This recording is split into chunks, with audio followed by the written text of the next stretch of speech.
Hello ladies and gentlemen, welcome back to the channel. My name is Psycho Gold and this is Psycho Gold Videos. Today we're going to be checking out That Time I Got Reincarnated as a Slime Episode 6, an anime that I am absolutely loving at the moment. Probably one of the best anime that's airing at the minute. I think it's a lot of people's favourites. I know that, I don't know its full name, but the one that's about a bunny girl, is also pretty popular. I have been tempted to check that out as well, just to see what all the fuss is about. Not saying I'd do a series through it, but just maybe watch the first episode or something. But I still think I made the right decision by checking out Slime. Now last week we got the humans in the camp, and we were kind of getting a little bit more world building. We got to see what's been going on as a result of Rimuru's actions. So I'm very curious to see what's going to happen on this episode, because we got to see at the end that a little bit of Shizu's backstory, where that she has a fire spirit inside of her. That's how she gets her powers, but it also didn't seem a particularly amicable arrangement, and something isn't quite right with her. So let's see if this episode gives us any answers to those questions, and without further ado, let's dive right in. So 3, 2, 1, go!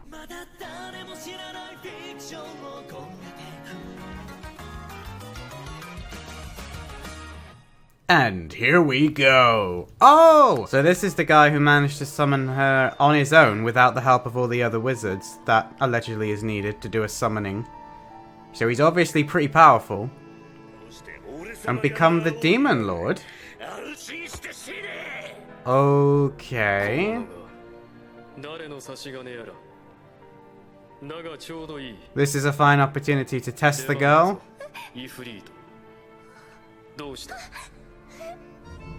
Go! Okie dokie. Yep, there's a fair amount of power in her. Oh, and that's all he wrote. So this is when she's still younger, right? This isn't current day, because she looks really small.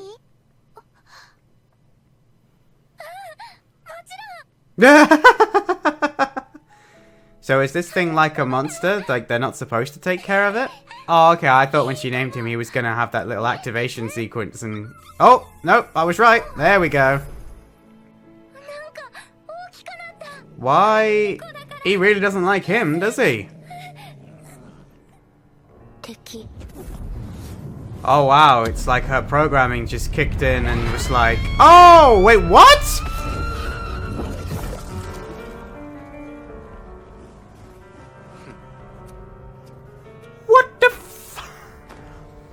Okay. Why did you kill her?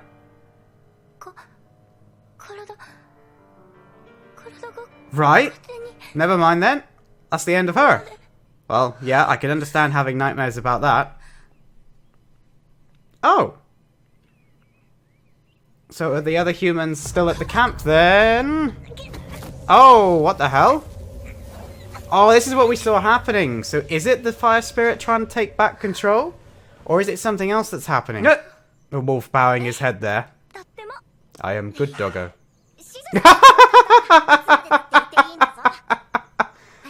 Okay, I was being sarcastic, but that was literally what he was doing.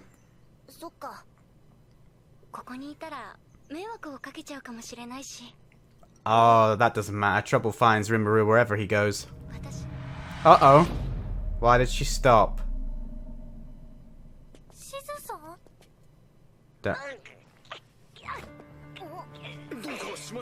Yeah, something is definitely wrong. I think that old fire spirit of hers is kicking up a fuss.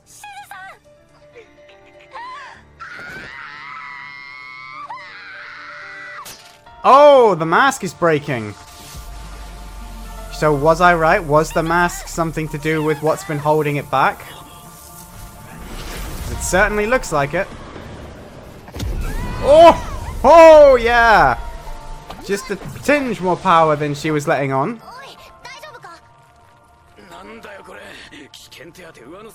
We charge extra for hazard pay. Oh! Okay. The Conqueror of Flames was a title of a person, not a Not just the name of the episode. Okay.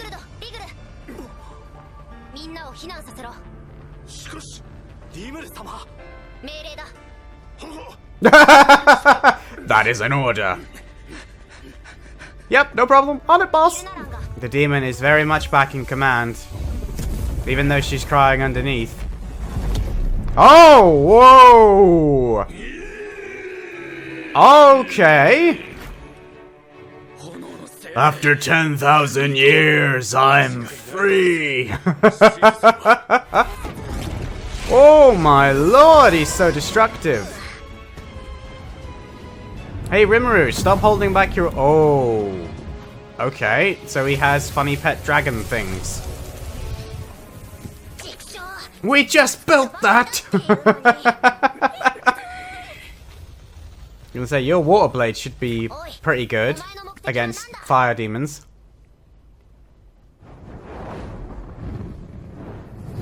He doesn't want anything, he just wants everything to burn. Oh! Okay, I stand corrected. The water blade isn't even gonna get near him because it just evaporated. Well, I didn't know how hot exactly he was. Obviously, he's pretty hot. I was gonna say. Oh! Here he comes! Rimmer. What the heck? There was like dubstep in the background and then the music.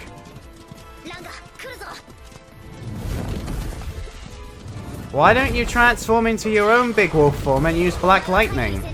You remember that ridiculous over-the-top attack that disintegrated the giant ant in the last episode? Now it seems like a good time for your OP attacks. Ah, the animation on this episode is beautiful.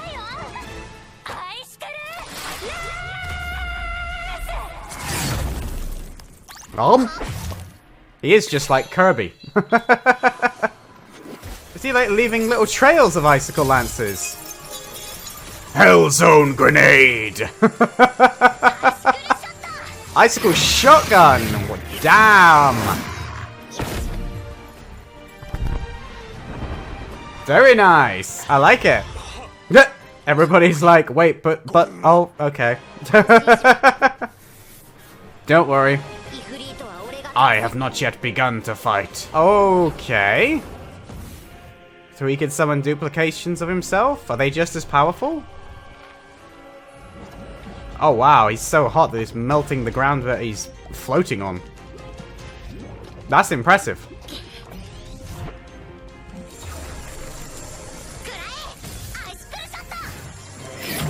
Oh! Nice! It's like a spinning shotgun. I like that. Yes! Black lightning! Why didn't you use that? I've been screaming it at you for the entire episode. I seem to remember him being immune to a lot of attacks. Ha! The machine was like getting annoyed with him. That was great. Oh! Okay, so what's his next move going to be then? Well, there we go. That got rid of the funnel.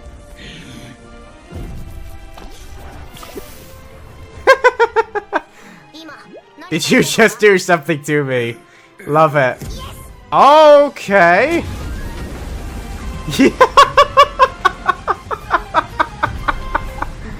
Oh wow, when that happens, that's just terrifying if you're the other thing. So, what, did he manage to split the fire spirit from Shizu?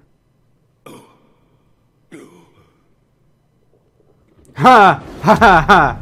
You might find a friend in there, Ifrit. The look on his face. Oh, yeah. The Storm Dragon Veldora. About time you showed up.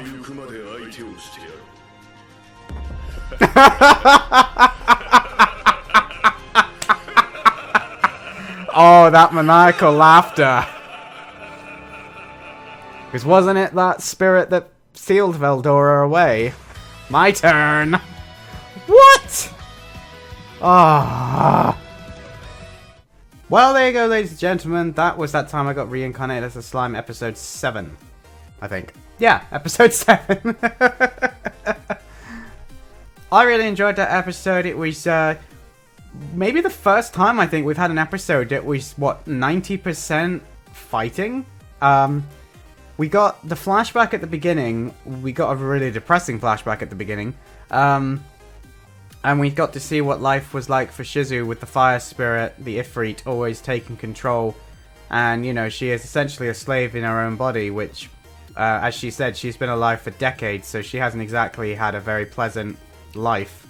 But it looks like she found a way to keep the Ifrit under control, but obviously it was only temporary, and she has to fight all the time to stop the Ifrit from taking back control. And unfortunately, it seems like today was the day that the Ifrit finally broke through, shattered the mask that I'm assuming must have been something to do with how Shizu keeps the spirit under control, and he just wants it to cause destruction and watch everything burn, basically.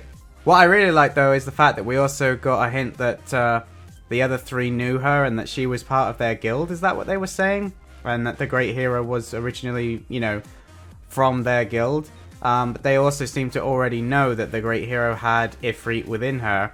So they know that she's a summon, and did that change their opinion of her? Or is that going to be something that we're going to be talking about in another episode? Either way, I thought it was really interesting to see their interactions and the way their personalities changed when they realized that this was something or someone from their guild. And even though it was from 50 years ago, they still said that, you know, technically this is their responsibility, even though they knew that they have absolutely no hope of winning. But they actually did pretty well, all things considered, considering how ridiculously outclassed they were. I thought they held their own, and obviously they allowed Rimuru to copy their icicle ability. And it did make me laugh, though, that Rimuru seemed to be struggling so much, and obviously the fact that it was then revealed that he was deliberately not using his abilities because he was worried about the collateral damage made a bit more sense. And then I was kind of like, oh, okay, I understand that, that's fair enough. But I still agree with what Rimuru said, which was that he shouldn't have been bothering with everything else. He should have just used Black Lightning. But, obviously, admittedly I did as well, but I did think, I'm sure that there's a reason why this Ifrit isn't going to be that much of a threat, but I did forget about all those resistances that he got when he was reincarnated. Like, he is pretty much resistant, immune, or can nullify near enough everything from memory. Like, there's very few things that can actually deal him damage in the first place, so even though he might actually be pretty weak, weak in inverted commas, you know what I mean, then you still got to actually use something that can actually damage him in the first place to take advantage of the fact that he is just a weak slime. But he's not just a weak slime anyway, because obviously he's gained quite a lot of power and quite a lot of abilities in shape-shifting forms. And of course he's now used Predator on Ifrit, which means that, technically speaking, he can use his abilities as well now, right? So yeah, he's going to be even more powerful going forward. He's going to have all of those fire abilities, which would be pretty interesting.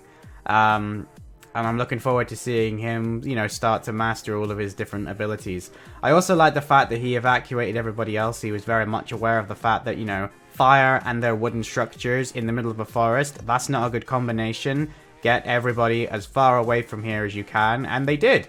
They were all up on a ledge watching the fight, thinking like Ranga did, that he was losing, and to be fair, so did Rimuru, and then the Great Sage was like, no, you idiot, as previously stated, you don't take damage from fire. And then I love the fact that she gave like a little sassy sigh, and then he was like, wait, did you just sound exasperated? No, never mind, I gotta focus on the big thing in front of me trying to kill me. But I like the idea that the Great Sage could have a little bit more personality and get annoyed with the fact that he just isn't necessarily grasping everything, and that she's got to come up with the answers a lot of the time. I do find that idea amusing. And yeah, the fact that he was then like, aha, everything's going according to plan, and he tried to make it out like this is what he had planned from the very beginning. That definitely reminded me of Ainz, especially in the first season, when he's like, yes, of course, this is exactly what my plan was all along. And then a couple seconds later, but, you know, you feel free to tell me what my plan was, and I'll tell you if you're correct. And I kind of got that little bit same vibe, like, oh, come on, dude. You flat out just forgot. Just, you know, nobody else is going to care. Nobody else is going to question you. You don't have to pretend like you're this master strategist. Just, you know, just admit that you're a very powerful slime and the fire attacks don't hurt you. It's all good, we won't think any less of you. But I think my favorite bit of the episode is definitely at the end when we see inside Rimuru, that Ifrit trying to burn his way out, and then you just hear Veldora talk, and I was like, I knew it. As soon as we saw inside him, I thought, I know where this is going. And then seeing his huge shadow just appear in the mist, and Ifrit looking terrified, like, uh-oh. And then Veldora's maniacal laughter, I was just, I was gone. I was just like, yes. I mean, I would have quite happily have actually seen that, but I'm guessing we're not going to. But I'm gonna go out on a limb and say it's no contest. Veldora curb stomps the Ifrit without any issue whatsoever. Now, with that said, obviously, one of the sad moments of the episode also happened around the same point, which is that Shizu appears to be injured, and we don't know what's become of her. My guess is that she's going to pass away, and when she does, that's when Rimuru is going to take her form and keep her form alive, or maybe he's going to consume her and keep her alive inside of her. I don't actually know exactly how it's going to work out, but in all honesty, the life that she's lived, I don't think she's going to want to keep on living anyway. I think she'll welcome, you know, resting at peace. Actually, I'm wondering, is she going to ask Rimuru to take her form so that he can track down the being that summoned her and stop him from doing his summoning to anybody else like he did to her, and she wants her form to be the form that puts him out for good, and, you know, she wants him to know that it's her form that did it, and that could be a legit reason I could think of as to why she would want him to take her form, because as it stands right now, they don't really know each other well enough for me to think of any reason why else he would want to take her physical form. I mean, he already has the source of her power, which is the Ifrit, so that just suddenly occurred to me as I was talking, you know. I can foresee that being a case of, you know, I want you to carry on my quest for me. Please, you know, take my form and use it to track down the monster, the demon lord, the summoner, whatever the heck he is, and kill him. End his existence. But, yeah, just another really great episode overall, and these fly by way too bloody quickly. I mean, admittedly, this one wasn't helped by the fact that it was pretty much all action, and we haven't really had that from an episode of Slime, which, I thoroughly enjoyed it, but I was thinking that we were only like halfway through, because obviously it was just flying by, because it was all just action. There was very little exposition, which was really cool. It felt like a nice change of pace after the last couple of episodes. Yes, the last one did have a lot of action in it as well, but this one was the most action heavy I think we've had. So yeah, I can't wait until next week's episode, where we will probably get explanations as to what is going to go forward with the show next, because we need to know what's going to happen with Shizu, we need to know what's going to happen with the 3 adventurers who are currently injured, we need to know what's going to happen with the town, how damaged is it, are they going to rebuild, are they going to move on? There's so many unanswered questions, and I guess we're just going to have to wait until next Monday, which is a shame, because it's so far away! Anyway guys, thank you very much for sticking with me to the end of the episode. If you enjoyed it, don't forget to give it a thumbs up, it really helps. And drop some comments down below letting me know what you thought of this episode. If you're new around here, don't forget to click that subscribe button and then click the bell to get notified whenever we post a new video. But that's it for today, I'm afraid. My name is Psycho Gold, and I will see you in my next video. Psycho Gold, out.